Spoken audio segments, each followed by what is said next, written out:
សាបឈឹងហ្មងប្តីខ្ញុំខ្ញុំនេះខំទេទៅប្រាប់ប្តីថាបងអើយទិញម្ហូបអីមកញ៉ាំតិចមកមន់អាំងឬក៏ត្រីអាំងអីក៏បានដែរល្ងាចនឹងអត់មានម្ហូបអីញ៉ាំទេចំណែកឯគាត់វិញថាំងចាំទៅដល់ផ្ទះវិញចាំបងជៀនពងទាញ៉ាំក៏បានដែរមានណាបងប្អូនហើយទិញបកាទិញមឹកអីមកញ៉ាំអីណាសិតតែចង់បែបឈៀលពីអ្នកប្រពន្ធអីចឹង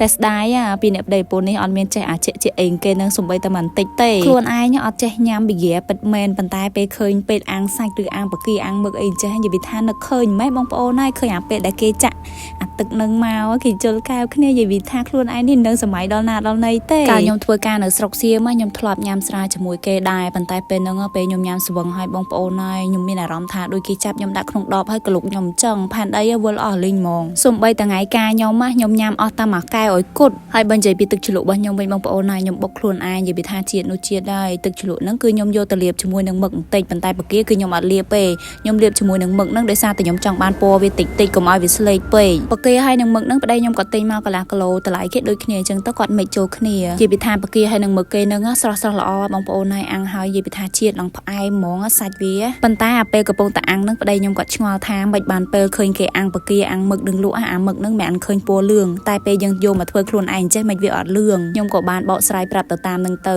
ចាប់ទៅទៅមនុស្សប្រុសគឺគាត់តែងតែឆ្ងល់អញ្ចឹងមែនប៉ុន្តែយើងជាចុងភៅមនុស្សស្រីគឺអត់សូវមានចម្ងល់ម៉ាទេភាគច្រើនអាលឿងហ្នឹងបើគេមិនលាបទឹកល្មៀតទេក៏គេលាបលក្ខដែរប៉ុន្តែបើសិនជាយើងលាបទឹកល្មៀតហ្នឹងវាអាចធុំក្លិនមឹកហ្នឹងមុនពេលនឹងខ្ញុំអាំងគឺខ្ញុំបានស្រុះវារួចម្ដងហើយពួកឯងខ្ញុំខ្លាចវាអត់ឆ្អិនល្អខ្ញុំអត់សូវប៉ិនញ៉ាំម៉ាទេបើថាបកាឆៅក៏ខ្ញុំចេះញ៉ាំដែរប៉ុន្តែបើមឹកវិញអត់ទេបងប្អូនហើយមុននឹងខ្ញុំអាំងគឺខ្ញុំយកវាទៅស្ងោរសិនខ្ញុំស្ងោរវាឲ្យឆ្អិនហើយបានខ្ញុំយកវាមកអាំងសាថ្មីតំណងខ្លាំងមែនតើបងប្អូនហើយមកមុខនឹងដែរគឺអត់មានបានក្លែមឬក៏ហូបលេងអីទេនិយាយទៅញ៉ាំជាមួយបាយហ្មងពួកដេសាតែល្ងាចហ្នឹងគឺអត់មានម្ហូបអីទេមានតែប៉ុណ្្នឹងឯងបែបឈៀលសាប3អ្នកឪម៉ែកូនអីចឹងណាបើនិយាយពីកូនខ្ញុំវិញអស់ឡើង5គ្រាប់បងប្អូនហើយញ៉ាំបកាញ៉ាំមួយបាយផងញ៉ាំលេង